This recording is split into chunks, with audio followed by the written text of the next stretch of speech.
Alhamdulillah. Alhamdulillahilladzi tahara quluba awliya'i an-najasi ghairihi wa nawwarahu bi nuri ma'rifatihi abadan abada. Asyhadu an la ilaha illallah wa la syarika lah wa asyhadu anna sayyidana wa maulana Muhammadan abduhu wa rasuluh sallallahu alaihi wa ala alihi wa sahbihi wa baraka wa sallama tasliman katsira, amma ba'd. Kita masih berada di dalam hikmah arih nafsaka minat tadbir. Beristirahatlah kamu dari urusan-urusan. Masalah rezeki itu enggak usah diurus. Udah sekian tahun kamu urus-urus rezeki. Sekarang saatnya kamu masuk di dalam maqam tajrid. Itu. Serahkan urusan rezeki itu kepada Allah. Kalau masalah rezeki itu sudah ada yang urus, ya kamu nggak usah ngurus lagi. Itu. Jadi di sini ada di antara kita yang masih memegang asbab, atau bahasa lainnya masih memiliki kasbun, yaitu upaya-upaya untuk mencari rezeki. Ada lagi di antara kita yang berada di maqam tafwid atau tajrid. Urusan rezekinya dia serahkan mutlak kepada Allah. Tapi maqam ini dia tentunya punya syarat. Syarat yang paling utama adalah tidak boleh dia mengharap kepada makhluk. Terus yang pegang asbab juga tidak boleh dia bergantung kepada asbab dia. Kan begitu. Sama sebetulnya.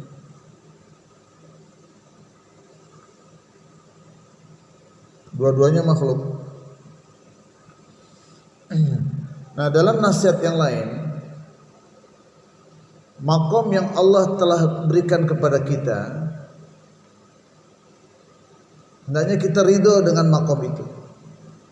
Jangan kita keluar dari situ maunya sendiri sampai Allah keluarkan kita dari. Misalnya sekarang kita berada di makom asbab, kita masih pegang asbab. Wa akhrijni mukhraja sidqin. Nah, itu penjelasan itu. Ya Allah, keluarkanlah saya di tempat keluar yang baik. Kalau Allah masih tetapkan kita di dalam asbab, terus kita mau tinggalkan asbab sendiri, jos namanya kalau bahasa tablik. Nanti banyak masalah itu. Banyak masalah. Nggak boleh kita lihat orang, dia bisa pergi dakwah kemana-mana, saya juga harus seperti dia, tinggalkan asbab saya. Nggak begitu. Kamu ditempatkan oleh Allah di dalam maqam asbab. Sekarang yang kamu perlu perhatikan adalah bagaimana adab-adab bagi orang yang berada di maqam asbab. Itu yang kamu pelajari dulu. Setapak demi setapak. Nanti bila Allah Subhanahu wa taala terima engkau lebih banyak lagi dengan tanpa asbab, Allah akan keluarkan kamu. Allah punya nizam sendiri itu. Gitu. Tetapi pada masa Allah tidak keluarkan kamu, Allah memberikan banyak asbab. Keadaan di mana kamu bisa tinggalkan asbab. Kamu banyak fokus pada ibadah, fokus pada dakwah. Tapi kamu tidak mau mencapai makom itu. Nah, ini namanya penurunan. Namanya apa? Penurunan. Kamu sudah layak sibuk dengan agama saja, karena urusan-urusan dunia kamu itu sudah Allah atur dan kamu yakin itu, dan secara zahir pun sudah ada yang mengerjakan pekerjaan kamu itu. Apalagi secara zahir kalau kita sudah berumur, kemudian kita sudah punya anak-anak besar. Kalau untuk ini pegawai negeri sudah pensiun, sudah mau apa lagi? Tinggal terima hasil saja. Sekarang masalahnya adalah ketamakan tadi. Udah pensiun, ada uang pensiun, mau ngojek lagi, mau bangun dulu rumah sewa lagi. Jadi ini masalahnya. Jadi waktu untuk agama, waktu untuk akhirat, waktu untuk perhambaan kepada Allah nggak bisa maksimal. Karena dunianya merasa kurang terus, nggak pernah merasa kurang dengan agama.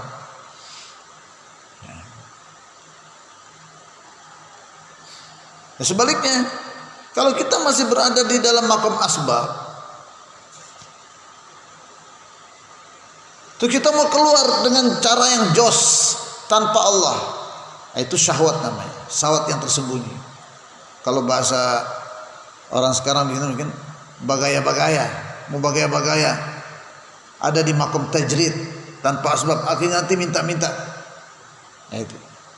Jadi ini semuanya perlu ada musyawarah dengan orang tua-tua, dengan pembimbing. Sudah saatnya enggak saya tinggalkan asbab saya? Kalau saya belum saatnya tinggalkan asbab, bagaimana saya tidak menjadi penyembah asbab? Bagaimana saya tidak jadi hamba asbab? Itu penting.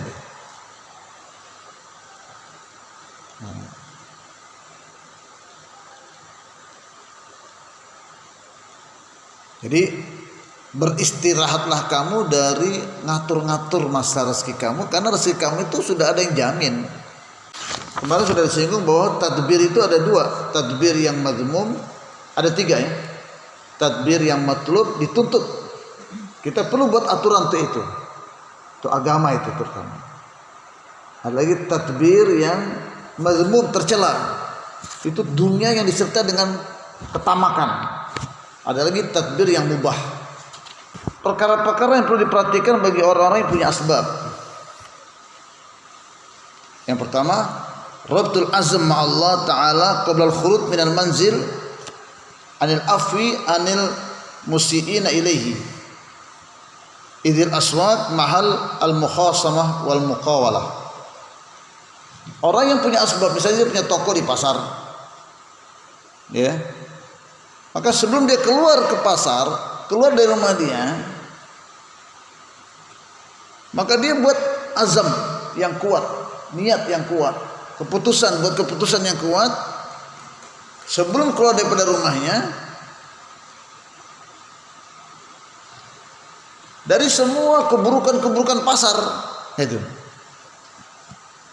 beda dengan orang yang beribadah saja, dia hampir tidak mendapatkan kemaksiatan dan orang-orang maksiat. Tapi kalau orang yang punya asbab di tengah-tengah masyarakat yang jauh dari agama, otomatis banyak keburukan-keburukan di sana. Nah, itulah doanya masa pasar, Allahumma inni a'udzubika min syarri hadzal suqi wa syarri ma fiha. Ya Allah, aku minta kepadamu perlindungan dari keburukan pasar ini dan keburukan apapun yang ada di dalamnya. Jadi yang punya asbab itu betul-betul berhati-hati, jangan sampai asbab yang dia pegang, asbab yang dia kerjakan ini justru menjadikan dia maksiat kepada Allah. Karena pasar itu tempatnya permusuhan, tempatnya pegaduhan. Bahkan dalam satu hadis dijelaskan, Rasulullah SAW bersabda, ayajis ahadukum ayyakuna ka'abi damdam kana idza kharaja min baitihi qala Allahumma inni tasaddaqtu bi urdi ala muslimin. Setiap dia mau keluar dari rumahnya untuk buat asbab, dia bilang, ya Allah, saya bersedekah di atas kehormatan diri saya. Saya bersedekah dengan kehormatan diri saya atas kaum muslimin. Jadi banyak dosa-dosa yang akan terjadi nanti, dicaci, dimaki, itu semua caci makian dari orang-orang kepada saya, itu semuanya pahalanya saya sedekahkan kepada orang Islam. Jadi sebelum dia keluar dari rumah dia niat bersedekah seperti itu. Ini yang pertama. Yang kedua, yang bagi lahu ayatawadda wa yusalli qabla khurujihi. Dia berwudu dulu, salat dulu 2 rakaat sebelum pergi ke asbabnya. Wa yas'alullah as-salamah fi makhrajihi, dan minta kepada Allah keselamatan. Sekarang kita ini senang kan? Senang ke toko, senang ke kantor. Padahal banyak masalah, banyak menggeserkan ruh kita, bahasa memalingkan kita dari akhirat. Sahabat berada di toko, ingat akhirat. Kita di masjid pun gak ingat akhirat. Jadi betapa pentingnya kita sebelum pergi ke asbab kita doa kepada Allah Ta'ala supaya kita selamat dari segala sesuatu yang Allah tidak sukai.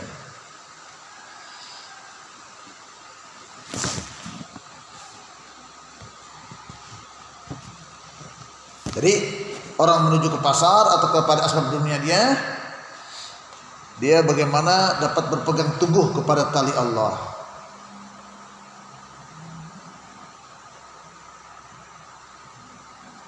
Wa may yatasim billah faqad hudiya ila siratal mustaqim.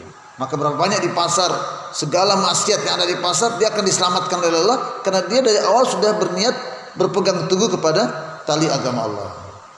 Kemudian yang ketiga, sebelum dia tinggalkan rumahnya, dia berikan bidah kepada ahli keluarganya. Astaudikumullah alladzi la yadhi'u wada'ihu. Saya titipkan kamu kepada Allah. Dialah sebaik-baiknya yang dititipkan. Ini ada cerita diceritakan di sini.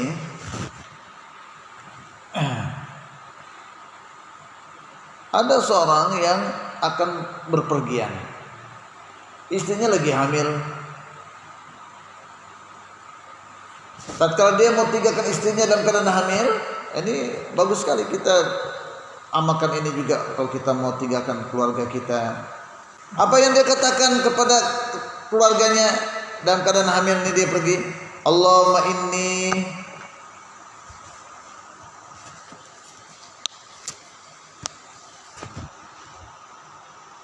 kan ada juga doa Allahumma antas sahibis safar wal khalifatu fil ahli.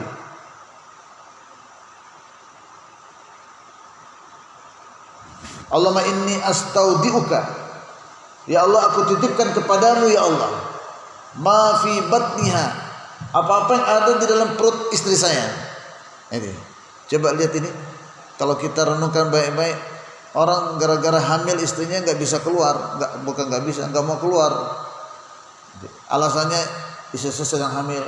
Ini kalau kita berangkat kepada kitab-kitab bimbingan para ulama-ulama, tidak, kita serahkan kepada Allah. Baca doa ini, Allahumma inni astaudiuka ma fi batniha, ya Allah apa-apa yang ada dalam perut janin yang ada dalam perut istriku ini aku serahkan kepadamu ya Allah.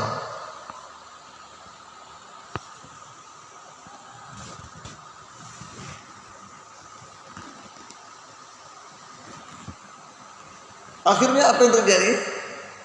Tatkala dia keluar, kalau takdir Allah, walaupun ada istri, ada dia di samping istrinya, kalau takdirnya meninggal ya meninggal. Nah ini takdirnya meninggal, dia pergi di jalan Allah, tapi dia serahkan tauhid kepada Allah. Dia tidak buat aturan-aturan, nanti anak saya mau melahirkan bagaimana, saya harus ada di samping dia, kan begitu. Dia serahkan kepada Allah. Meninggallah istrinya waktu dia tidak ada di tempat. Falamma qaddima min safarihi sala anha. Tatkala dia pulang dari safar, dia tanya,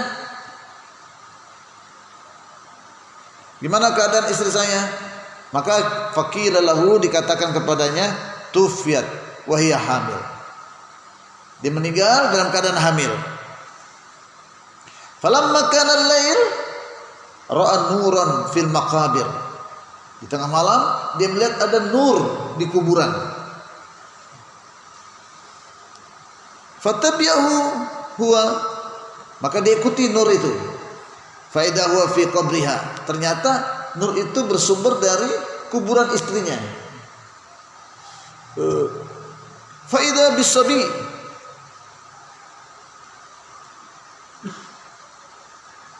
yurda min sajjiha, maka dia masuk ke area perkuburan dan dia lihat dalam kuburan, ternyata di dalam kuburan istrinya itu ada anak dia yang sedang menyusui. Bagaimana nizam Allah yang gaib Allah keluarkan, dia meninggal dalam keadaan hamil, tapi Allah keluarkan itu bayi dari perutnya di dalam kubur dan netek sama ibunya. Allah tidak bergantung dengan asbab. Allah pencipta asbab dan Allah berhubungan dengan hambanya bukan mutlak dengan asbab. Kadang tanpa asbab, kadang bertentangan. Ini bertentangan dengan asbab ini. Jadi kapan kudratullah itu turun? Kapan kita, istri kita, anak kita, dagangan kita menjadi mazhar turunnya kudratullah? Tatkala memang hilang asbab, tatkala asbab sudah tidak ada lagi, pasti Allah nampakkan itu situ.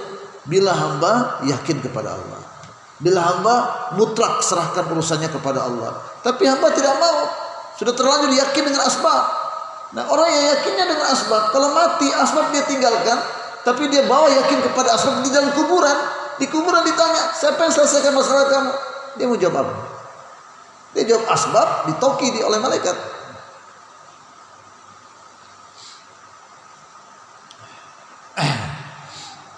Jadi dia lihat anaknya lagi nyusu sama ibunya.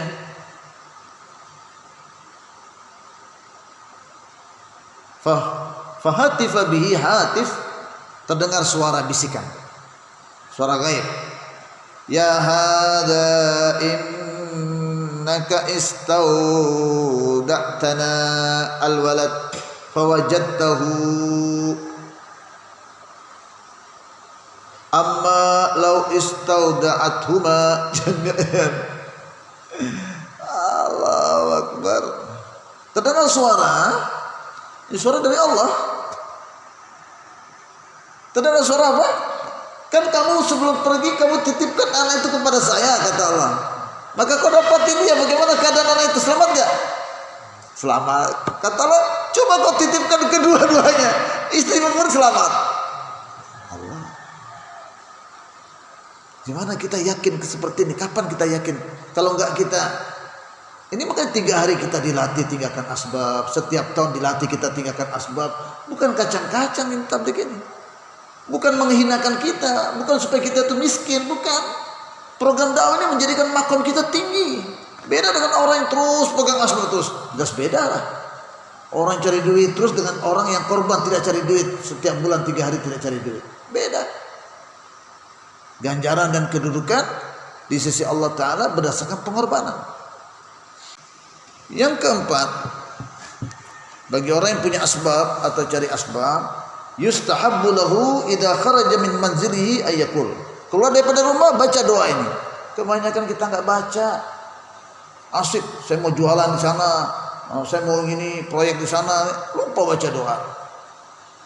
Nah, orang yang tidak baca doa waktu keluar dari rumahnya, secara tidak langsung, sadar atau tidak sadar, dia telah bergantung kepada asbabnya. Dia tidak bergantung kepada Allah. Kalau kita baca itu doa, hajat-hajat kita dipenuhi. Malaikat mendengar doa seperti itu, malaikat akan bilang, kita nggak dengar tuh, tapi kita hadirkan itu. Malaikat menjawab, saya punya doa ini. Kufita, hajat kamu akan dipenuhi. Berarti dari hadis ini, asbab dipenuhi hajat kita apa? Doa tadi, amalan tadi. Bukan kerja keras kita, bukan. Bismillahi tawakkaltu 'ala Allah, dengan nama Allah berbanyak hajat saya, berbanyak keperluan saya nanti di luar nanti. Saya pengen ini, saya pengen ini, saya perlu ini, saya perlu itu, semuanya itu saya serahkan kepada Allah. Bukannya dilarang kita cari asbab. Bukannya dilarang. Tapi jangan yakin dengan asbab itu kamu dapat duit.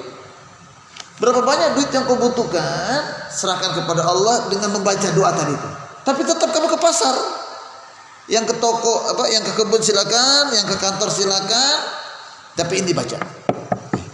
Kita ulama membimbing kita ini. Kalau nggak ada ulama kita hancur kita.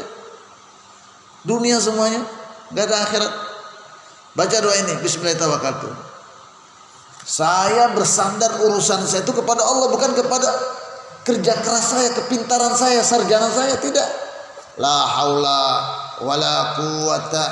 Tidak ada daya dan tidak ada kekuatan sedikit pun dalam memenuhi hajat-hajat dan kebutuhan saya illa billah, kecuali dengan bantu. Enggak, kalau Allah enggak bantu enggak bisa. Jangankan kerja di pasar, bangun tidur pun ora iso.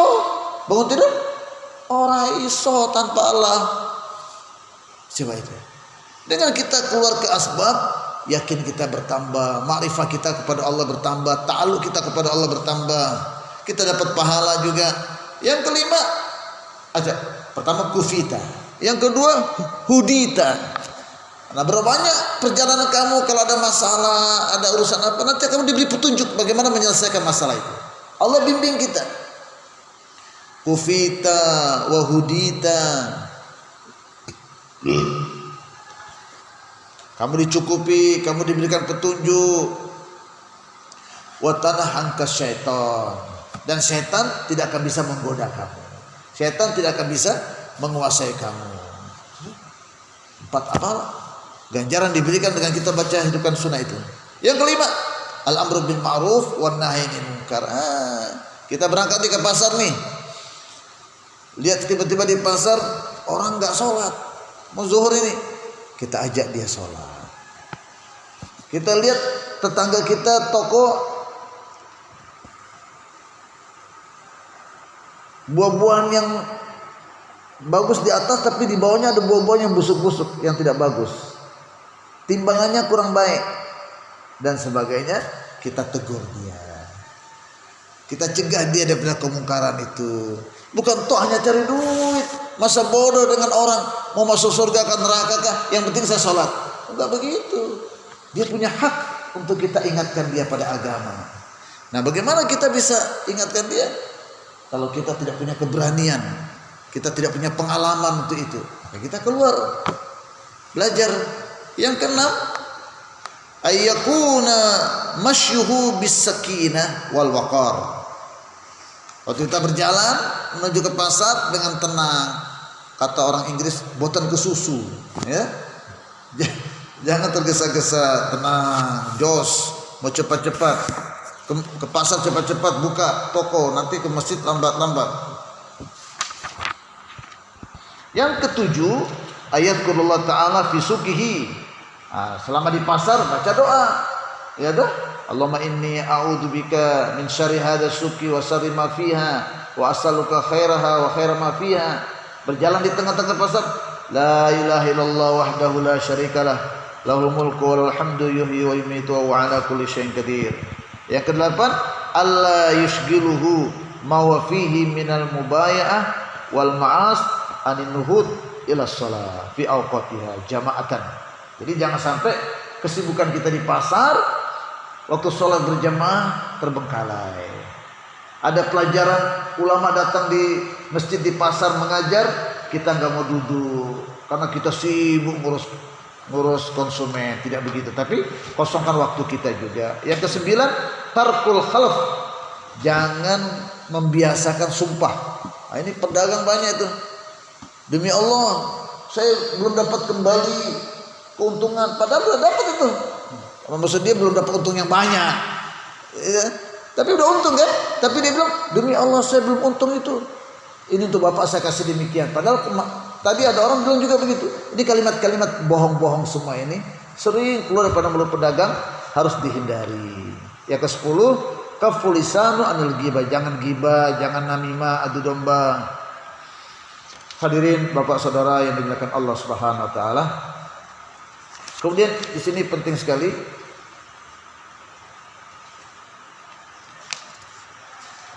kapan seorang itu memegang asbab atau kasbul maisha. I'lam anna tadbir, atau kita boleh atau kita masih berada di dalam maqam tadbir kasbi, yang masih suka ngatur-ngatur gitu untuk urusan rezeki kita. I'lam anna tadbir aksar tiryanihi alal ubad al mutawajjihin. Ketahuilah bahwa tadbir, aturan-aturan untuk masa rezeki ini masih kita lakukan umumnya bagi orang-orang ahli ibadah yang mulai tawajuh. Kartun baru ini mulai ada tawajuh kepada ibadah. Wa ahli suluk minal muridin. Nah, orang-orang ahli tasawuf yang sudah pegang tangan baiat kepada mursyidnya. Ini orang-orang yang seperti ini memang masih diperkenankan untuk membuat tadbir-tadbir qabla rusuk fil yakin, sebelum yakinnya itu mantap di hati. Jadi kita bicara iman yakin kan, Allah yang kasih rezeki, toko tidak kasih kita rezeki, itu bukan yakin sudah kuat ngomong gitu. Ya, suaranya kuat tapi yakinnya belum kuat. Itu latihan. Yaitu wa wujuhul quwwah wat tamakkun. Jadi itu untuk orang-orang yang yakinnya itu belum kuat. belum mantap yakinnya dalam hati. Bagi orang yang sudah yakinnya mantap, yakinnya kuat, dia betul-betul bisa sampai kepada makom tafwid, menyerahkan urusannya itu kepada Allah. Nah, itikaf ini sarana sebetulnya. Nah, kita 10 hari itikaf di sini. Selama 10 hari itikaf jangan pikir makanan. Jangan pikir makanan. Nah, cuman kita di Pakistan, saya dulu itikaf itu kita kasih uang sama panitia. Panitia yang masak. Itu latihannya begitu. Tetapi hakikat sebetulnya kita nggak kasih uang. Kita juga nggak boleh berharap. Cukup makan korma aja. Kita nggak repotin orang, kita bawa sendiri. Itu. Tapi kita belum sanggup begitu toh. Nah. Ini Manan yang selama ini ngurus nih, jadi panitia di sini nih. Ini Manan pergi, anak-anak ini bisa ikuti jejak langkah Abang Manan ke tidak? Memperhatikan tamu-tamu yang itikaf. Kita nggak bisa itikaf, tapi kita bantu perkhidmatannya, kita pun dapat pahala orang yang itikaf. Nah, ini terakhir ada cerita. Bagus sekali cerita ini. Anak kiai. Jadi anak kiai ini meninggal kiainya. Nah, imdad famtasakat alaihi amdadul waqti. Jadi waktu meninggal bapaknya, bantuan-bantuan dari Allah karena kesolehan bapaknya itu terputus.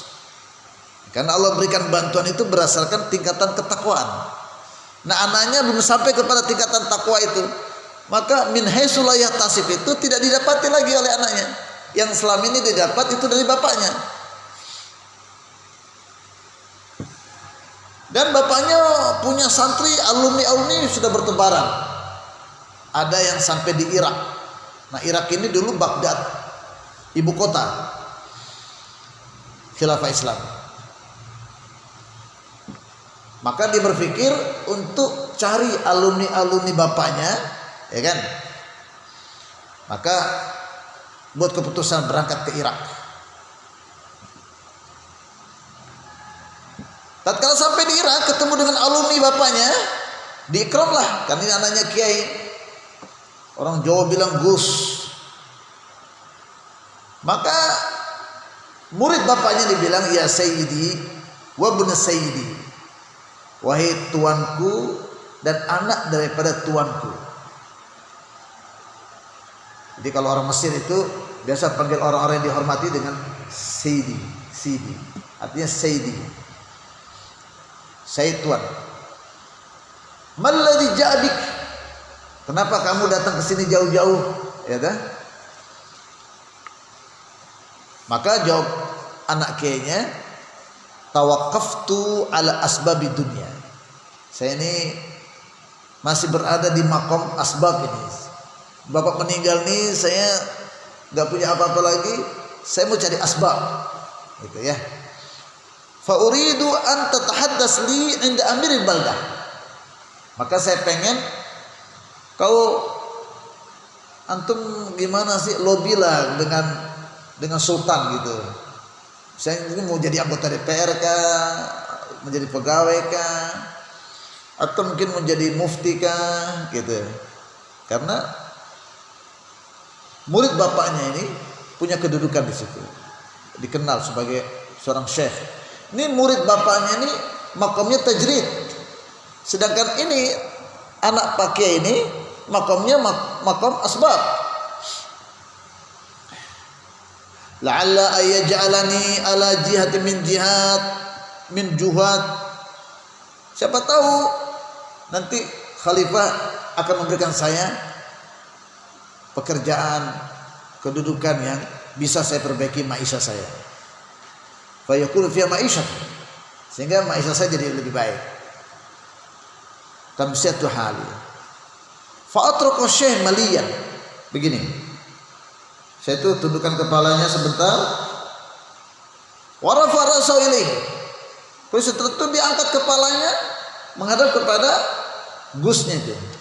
Wa qala laisa fi qudrati an aj'al awwal al-lail sahran. Ini bukan kekuasaan saya menjadikan malam itu ke sahur. awal malam jadi sahur. Aina ana minka idza walaita hukmal Irakin. Aina ana minka idza wulita hukmal Irakin. Gimana seandainya kamu diberikan tanggung jawab menjadi hakim di Irak, saya bagaimana waktu itu? Apa kedudukan saya? Jadi ustadz ini atau alumni pesantren bapaknya berbicara dengan pembicaraan yang tidak dipahami oleh anaknya kiai.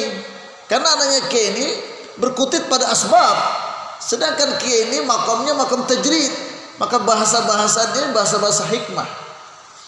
Aina ana minka, aina ana minka, saya dengan kamu itu kedudukannya bagaimana bila kau saat itu diberikan tanggung jawab menjadi hakimnya Irak. Fa kharaja waladun dzalika syai' min indihi mutaghayyizan. Maka Gus ini tinggalkan rumah kiai itu dengan marah karena keinginan dia itu untuk dicarikan asbab tidak diperhatikan. Nah, maka dari sini kita harus hati-hati. Bagaimana? Harus hati-hati kalau ada ustadz, syekh kita ngomong atau bayan, jangan kita salah-salah tafsir, jangan sangka-sangka buruk, karena kadang ilmu kita karena nggak sampai, kita udah sangka buruk aja tuh, padahal apa yang diinginkan tidak seperti apa yang kita bayangkan. Maka kita perlu sangka baik sama ustadz-ustadz, jangan kita sangka-sangka buruk hanya karena kepahaman kita yang belum sampai sebetulnya. Maka kita perlu tanya. Marah dia tuh, waduh ini santri bapak saya nggak mau bantu saya, gitu ya, nggak mau bantu saya.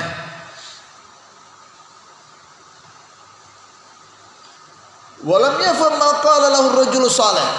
Dia nggak ngerti apa yang disampaikan oleh kiai ini, murid kiainya.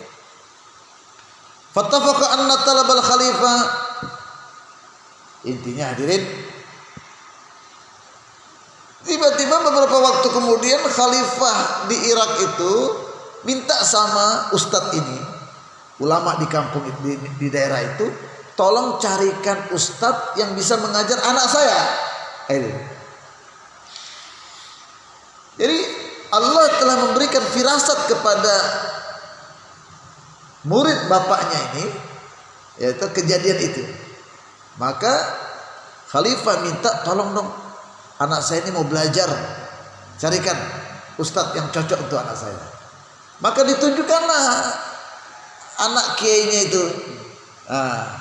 Jadilah anak kiai ini punya kedudukan, punya pengajaran. Dengan itu ma'isyahnya dia dapat penghasilan dari situ untuk membiayai kehidupan rumah tangganya. Famakasa yu'allim waladul khalifah muddat at-ta'lim. Akhirnya dia ngajarlah anak-anak khalifah ini beberapa waktu hatta takammalat 40 aman. Sampai 40 tahun diajar. 40 tahun diajar. Fatufil khalifah, akhirnya khalifah meninggal dunia. Nah, kalau khalifah meninggal dunia, siapa yang menggantikannya?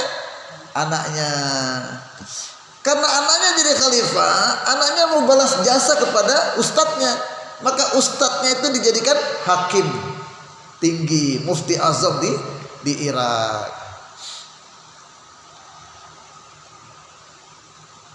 Wa in kanat lil fikrah li ajalin zaujatin aw ummitin faqadatha kanat tuwafiquka fi ahwalika wa taqumu bihimmati ishghalika fa'lam anna alladhi yasurruha laka lam yanfad fadlahu. Ketahuilah bahwasanya apa yang membahagiakan dan menyenangkan kamu belum tentu dia memberikan manfaat yang besar kepada kamu. Wa huwa qadir ala ay yahubbuka min minnatihi. Sedangkan Allah dia kuasa untuk memberikan kepada kamu dari karunia-Nya ma yazidu hasanan, yang menambah kebaikan dan ma'rifahnya atas apa yang telah hilang.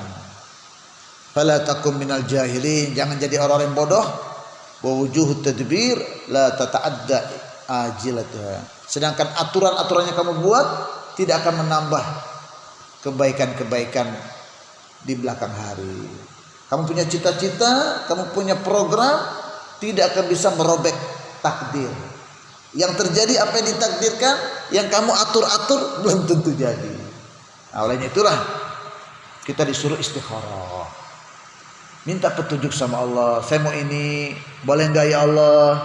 Kalau tidak, berat kita istikharah karena hati kita masih banyak kotoran.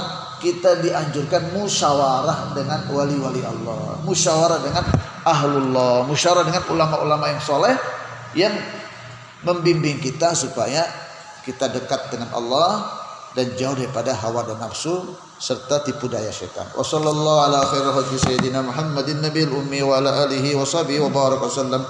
Subhana rabbika rabbil izzati amma yasifun wa salamun ala mursalin walhamdulillahi rabbil alamin.